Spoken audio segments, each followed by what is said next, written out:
네, 안녕하십니까. 다원교육에서 국어를 가르치고 있는 오경은 강사입니다. 오늘 저는 PHS 겨울방학 문학스쿨에 대해서 간략하게 소개 말씀드리도록 하겠습니다. 저는 현재 다원교육 목동고등관과 또 현재 대치에서 자사관도 함께 맡고 있는데요. 특히 이제 고등학교 내신을 중점적으로 맡고 있는 강사이기 때문에 우리 친구들이 중학생이지만 고등학교에 올라가서는 어떤 부분이 필요한지 또 우리 친구들이 어떤 부분을 가장 어려워하는지를 잘 알고 있는 강사입니다. 특히 이제 제가 좀 자랑을 하자면 목동 고등관에서는 이제 유일한 100점들이 다 저희 반에서 나와요. 특히 이제 목동고에서도 1학기 중간, 1학기 기말이 딱 한 명씩 나왔는데 다 저희 반에서 나왔습니다. 그 정도로 내신을 정말 꼼꼼하게 가르치는 강사이다 보니까 우리 학생들이 또 수능을 대비할 때, 내신을 대비할 때 필요한 부분이 무엇인지 잘 알고 있는 강사이고요. 또 어머니들 잘 알고 계시겠지만 은광여고 또 대치동에 있는 학교잖아요. 그래서 우리 친구들 대치키즈의 마음을 잘 알고 있는 강사입니다. 네, 그러면 간단하게 이제 제 수업 소개를 드리자면 저는 수요일 날 10시부터 1시까지 현대시 편을 준비하게 됐는데요. 이제 현대시 편 같은 경우에는 우리 학생들의 문학 개념도 함께 공부하는 그런 수업입니다. 이 반면에 이제 금요일 수업 같은 경우에는 현대시와 현대소설을 함께 공부를 하게 됩니다.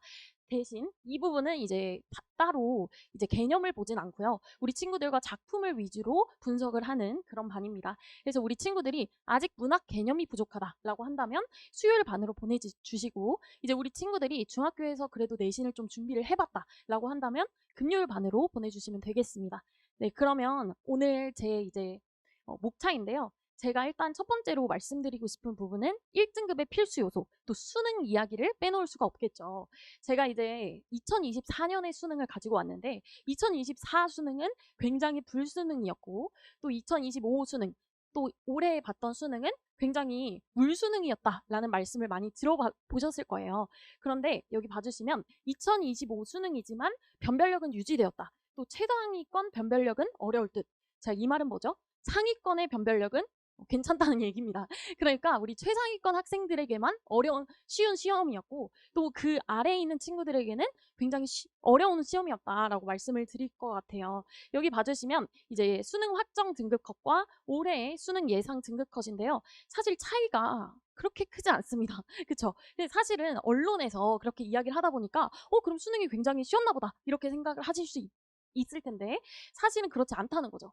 특히 이제 사실 2022년부터 계속해서 수능 등급 컷이 계속 나오고 있는데 항상 80점대 후반 또는 90점대 초반이 1등급 컷이었습니다. 그러니까 딱 평균에 맞춘 시험이라고 볼 수가 있는 거죠.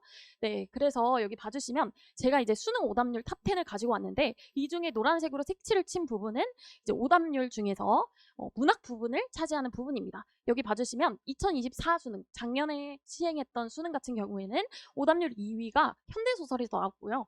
또 다음으로 7위와 8위 같은 경우에도 이제 계속 문학에서 출제가 되었죠. 다음으로 이제 올해 수능 같은 경우에도 여기 봐주시면 네 문제가 문학에서 출제가 되었습니다. 특히 작년 수능 같은 경우에는 4개 중에 3개가 현대문학에서 출제가 되었기 때문에 문학이 굉장히 어렵게 출제되고 있는 건데요. 어머니들께서 생각하시기에 이제 15문제나 문학이다 보니까 그러면 당연히 오답률 탑 10 안에 한 5문제쯤은 당연히 문학이 들어가 있지 않을까라고 오해를 하실 것 같아서 제가 이제 2021부터 2023 수능을 가지고 왔어요. 여기 봐주시면 딱 한 번만 한 문제만 오답률 탑 10 안에 들어갔고요. 나머지는 다 문법이나 독서 영역에서 오답률 탑 10이 나왔었습니다. 그만큼 항상 문학이 굉장히 쉽게 나오다가 우리 친구들에게 문학이 굉장히 1등급 컷을 좌우하는 굉장히 어려운 영역이 된 거죠. 이 이유가 뭐냐면 사실 2024 수능부터 킬러 문항이 없어졌잖아요. 그러다 보니까 킬러 문학은 보통 이제 독서에서 출제가 됐었는데 이 독서 영역에서 어렵게 내지를 못하다 보니까 우리 친구들에게 어렵게 낼 수 있을 만한 게 문법 또는 문학밖에 없게 된 거죠. 그래서 이제 문학이 굉장히 어려워졌다라고 말씀을 드릴 수 있을 것 같습니다. 다음으로 이제 고등학교 내신은 어떤 식으로 대비를 해야 할까? 이 부분을 말씀드릴 텐데요. 일단 중학교의 내신 문제는 굉장히 딱 보기만 해도 선지가 짧죠. 그리고 사실 제가 말씀드릴 수 있는 게 어머니들 사실 이거는 번외인데 학생들한테 알려주세요. 이렇게 돼 있는 거 있잖아요. 이렇게 글자 수가 여기가 좀 갑자기 길죠? 4번, 5번 중 이거 중에서 답이 있는 겁니다.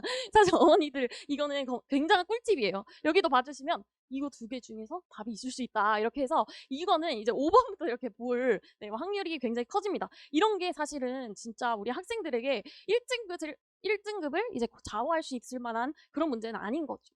그런데 다음으로 봐주시면 고등학교 내신 문제는 굉장히 어렵습니다. 어머니들께서 많이 들어보셨겠지만요. 특히 숙명여고 같은 경우에는 어휘 문제가 굉장히 어렵게 나오죠. 그래서 여기 봐주시면 갓난신고 등고잡이 어머니들 여기서부터 막히실 수도 있어요. 그러다 보니까 우리 학생들이 굉장히 많이 공부를 해야 되는데요. 여기 봐주시면 외부 지문도 굉장히 많이 나옵니다. 외부 지문 이 부분은 학교 수업 시간에 절대 알려주지 않은 부분이에요. 그런데도 시험 문제에 막 이렇게 내기도 하고 또는 여기 봐주시면 보기가 굉장히 길죠. 이게 한 문제라고 하면 믿으시겠어요? 사실 이게 지문이 아니라 보기잖아요. 그러니까 우리 학생들이 한 문제를 풀기 위해서 이렇게 긴 지문을 읽어야 하는 겁니다.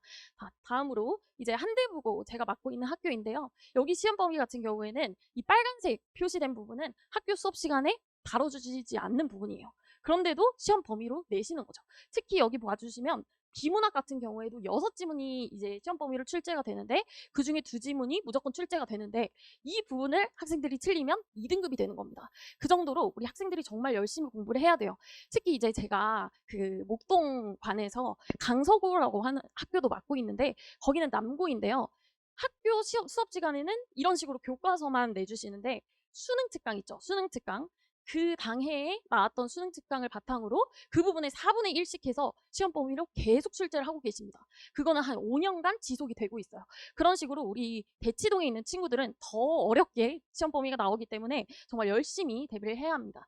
다음으로 이제 서술형 문제도 마찬가지예요. 여기 봐주시면 이 대명중 3학년에 이 문제가 굉장히 어려운 문제였어요. 왠지 아세요? 사실은 정말 쉽잖아요. 그냥 여기 채우면 되는데 애들이 삼음절이 무슨 말인지 몰랐던 거예요. 그래서 이제 이게 세 글자인지 아니면 세 단위로 띄어쓰기를 해야 되는지를 몰라서 애들이 틀렸다고 해요. 사실 너무 어이가 없잖아요. 자, 근데 여기 봐주시면 고등학교 서술형 문제는 굉장히 까다롭습니다. 이런 삼음절, 칠일, 어절 뭐 이런 거 그냥 당연히 나오고요. 여기 봐주시면 조건이 있죠. 여기 조건에 만약에 맞춤법 또는 띄어쓰기가 잘못되었다? 그러면 당연히 감점을 합니다. 영어랑 똑같을 거예요. 영어도 우리 친구들이 단어 잘못 쓰면은 이제 선생님께서 0.5점 이렇게 감점하셔서 1등급 컷을 낮추시잖아요. 그것처럼 국어도 마찬가지입니다. 근데 우리 친구들이 이거 뭐 어머니들 고민을 할지 말지 모르겠다 할 때 리을지를 띄어 써야 하는지 붙여 써야 하는지 솔직히 헷갈리잖아요. 저희도 헷갈리는데 우리 학생들은 얼마나 헷갈리겠어요. 그러니까 이런 부분을 활용해서 선생님께서 시험을 내시는 겁니다. 다음으로 이제 서술형 문제에도 이렇게 외부 지문이 나오기 때문에 우리 친구들이 정말 다양한 문학 작품을 많이 경험을 해봐야 합니다. 네, 그러면 이제 저희가 정리를 해보자면 고등학교 내신 문제는 지문의 길이도 길고 외부 지문도 부교재뿐만 아니라 나머지 모의고사에서도 많이 출제가 되고 긴 보기형 문제에 길어진 선택지, 다음으로 서술형 문제까지 굉장히 어렵게 나온다. 그래서 어머니들께서 우리 학생들에게 고등학교 내신 또는 모의고사, 수능을 대비시키고 싶으시다면 중학교의 강사가 아니라 고등학교의 전문 강사에게 보내주셔야 하는 겁니다. 네, 다음으로 이제 제 수업 소개를 간단하게 아까도 말씀드린 것처럼요. 현대지편과 현대문학편으로 두 개로 나눠지고요. 다음으로 이제 수업 관리입니다. 제가 사실은 이 PHS를 목동관에서는 지금 3년째 해오고 있고 또 대치에서도 작년부터 계속 해오고 있는데요. 우리 친구들이 정말 좋아하는 관리법이 무엇인지를 한번 생각을 해보게 됐어요. 제가 고등학교 내신이랑 한번 PHS를 다르게 관리를 하고 있는데요. 우리 중학교 친구들은 정말 집중도도 낮고 우리 친구들이 사춘기라서 그런지 말을 안 듣는 아이들도 많아요. 근데 우리 친구들을 정말 이렇게 휘어잡을 수 있는 그런 매력을 가진 강사입니다. 여기 봐주시면 1대 다의 학원직 강의를 하고 있기 때문에 우리 친구들에게 관리를 해줄 때는 1대1 정말 이 친구의 과외를 책임진다 라고 생각을 하고 열심히 관리를 하고 있는데요. 첫 번째로 어머니들께서 굉장히 좋아하시는 부분은 개별 오답 노트입니다. 우리 친구들이 틀렸던 문제를 제가 다 정리를 해놓습니다. 그 다음에 이 틀린 문제만 모아서 오답 노트를 이제 6주 차에 마지막 수업 때 나눠주는 겁니다. 근데 정말 똑똑한 친구들이 있는 게요. 이 친구들이 저한테 선생님 저 3권 주세요. 4권 주세요. 이렇게 저한테 미리 말을 합니다. 이 친구들은 왜 그러냐라고 제가 물어봤더니 내신 시험 범위에 만약에 이 작품이 나왔으면 그 작품을 한 번 더 풀어보려고 그런다라고 이야기를 하더라고요. 정말 똑똑한 친구들이죠. 이렇게 제가 이제 활용을 할 수 있도록 오답, 너의 오답은 무엇이었는지 해서 시험 전에 이 부분만 읽고 갈 수 있도록 제가 열심히 이제 이 부분을 만들고 있고요. 다음으로 이제 주중 전후 클리닉은 수요일 2시부터 5시로 진행을 하려고 합니다. 근데 혹시 친구들이 나는 금요일이 시간이 되는데 라고 하면 금요일도 당연히 부를 거고요. 우리 친구들의 시간에 맞춰서 작년에도 모든 친구들이 다 왔어요. 클리닉이라고 하니까 안 와도 되나 보다 이렇게 생각을 하는데 아닙니다. 무조건 와서 모의고사, 고1 모의고사를 풀렸고요. 또 제가 1대1로 우리 친구들 개개인별로 오답 해설을 해줬습니다. 이게 사실은 조교 선생님을 쓰면 정말 쉬운 작업이에요. 근데 저는 절대 조교 선생님을 쓰지 않고 어머니들께 이제 상담을 드릴 때도 아니면 교재 만들 때도 항상 제가 직접 하고 있거든요. 그러다 보니까 우리 친구들이 이 부분을 정말 어려워하는구나 라는 거를 알고 있기 때문에 수업 시간에 이걸 활용해서 진도를 나가고 있습니다. 다음으로 이제 3번은 24시간 가능한 질문 채팅방인데요. 이것도 당연히 제가 하는데 여기 오전 12시 21분에 당연히 질문이 와도 저는 바로 2분 만에 대답을 해줍니다. 우리 친구들이 오죽하면 저를 맥도날드라고 해요. 3분 안에 나온다 이러면서 아이들이 정말 좋아하는 부분인데 저는 다른 알람은 다 꺼놓는데 우리 친구들 알람은 제일 먼저 뜨게 해놓습니다. 그래서 우리 친구들이 새벽 4시에 진짜 질문이 오기도 해요. 여기 봐주시면 어떤 이제 강서고 그 남고 학생인데 이 인스타에 저를 태그해서 올린 거예요. 새벽 4시에 질문해도 바로 답해주시는 개쩌는 우리 구걸쌤 하면서 이제 우리 학생이 진짜 제가 새벽 4시에 답을 해주니까 너무 놀랐나 봐요. 그래서 이제 이렇게 친구들에게 자랑을 하기도 했나 봐요. 네, 다음으로 이제 소견서도 당연히 제가 발송을 해드리고 있고 어머니들께 안 좋은 내용도 네, 가감없이 보내드립니다. 다음으로 이제 수업 후기인데요. 당연히 이제 우리 친구들이 만약에 100점을 맞게 된다면 항상 저한테 먼저 달려와서 이야기를 하더라고요. 제가 우리 친구들과 정말 이렇게 소통을 중요하게 생각하는 강사이다 보니까 우리 친구가 정말 시험을 잘 봤을 때 엄마한테는 말해주고 싶지 않아. 근데 선생님한테는 말해주고 싶어. 이러면서 저한테 바로 알려주기도 하고요. 다음으로 이제 이거는 정말 웃긴 건데 목동고의 그 여고의 학생이었는데 5, 6등급짜리였어요. 근데 우리 학생이 제가 이제 자꾸 자극을 한 거예요. 너 어차피 오늘 공부한다고 해놓고선 또 잘 거잖아 이러면서 제가 막 자극을 했더니 그날 새벽 5시 반에 학교 가는 날인데 이렇게 공부를 해서 저한테 보냈더라고요. 이게 시험 일주일 전이긴 했지만 공부를 한 게 어딥니까? 그래서 제가 결국 이 학생을 1등급으로 만들었거든요. 그래서 이렇게 5, 6등급짜리 학생들을 1등급 100점으로 만드는 경우가 제가 굉장히 많은 강사입니다. 네, 다음으로 이제 학부모님들께서도 굉장히 이제 만족을 해주시고 있는 수업인 만큼 제가 우리 학생들의 겨울잠을 자지 않고 좀 겨울 방학 때 아침 시간을 활용해서 열심히 공부를 할 수 있도록 지도하여 보겠습니다. 네, 국어 100점을 위해서 단련하겠습니다. 감사합니다.